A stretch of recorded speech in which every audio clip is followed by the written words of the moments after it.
I have been known to spill things in my kitchen from time to time. Now, every time that I spill, the cleanup process seems way disproportionate to the amount that I actually spilled.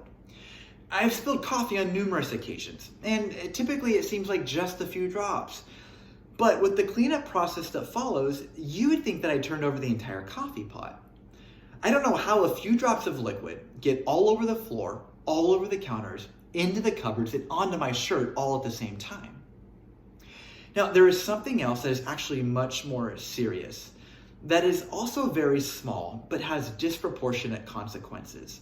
And that is the use of our tongues. And that's why I love James chapter 3.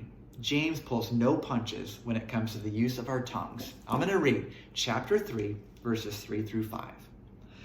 When we put bits into the mouths of horses to make them obey us, we can turn the whole animal.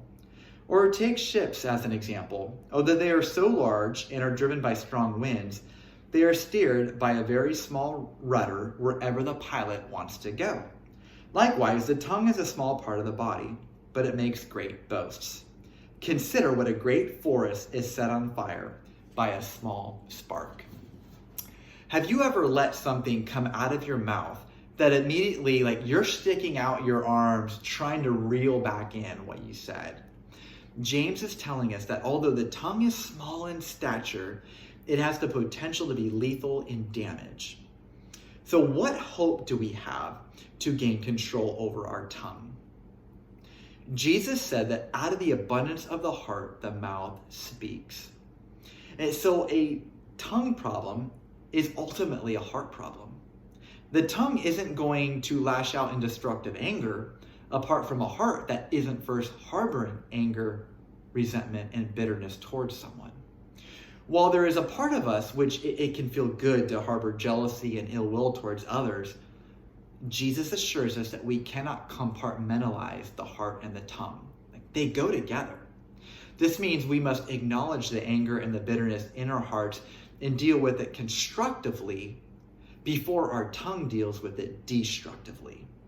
Now, this certainly means going to prayer, but it also may mean confessing this to someone while you are calm and talking through something. Now, just as the tongue has great potential to do damage, we can also use our tongues to do great good, to impart life unto others. Let's face it, we are all going to say things we wish we could take back, but we don't have to stay stuck there. We can impart life to someone by acknowledging the hurt that our tongue has caused. We can use our tongue to ask for forgiveness. I love how Paul puts it in Ephesians 5 when he says, "Don't let any unwholesome talk come out of your mouth, but rather impart grace to the hearer." Let's not underestimate the power of our tongue to do damage or to build up. Let us examine what is in our hearts, because what is in there will come out. And rather than plotting on how we can get even, let us plot on whom we can impart grace to with our words. So I just want to leave you with this encouragement. Don't let today pass without imparting grace to someone with your tongue.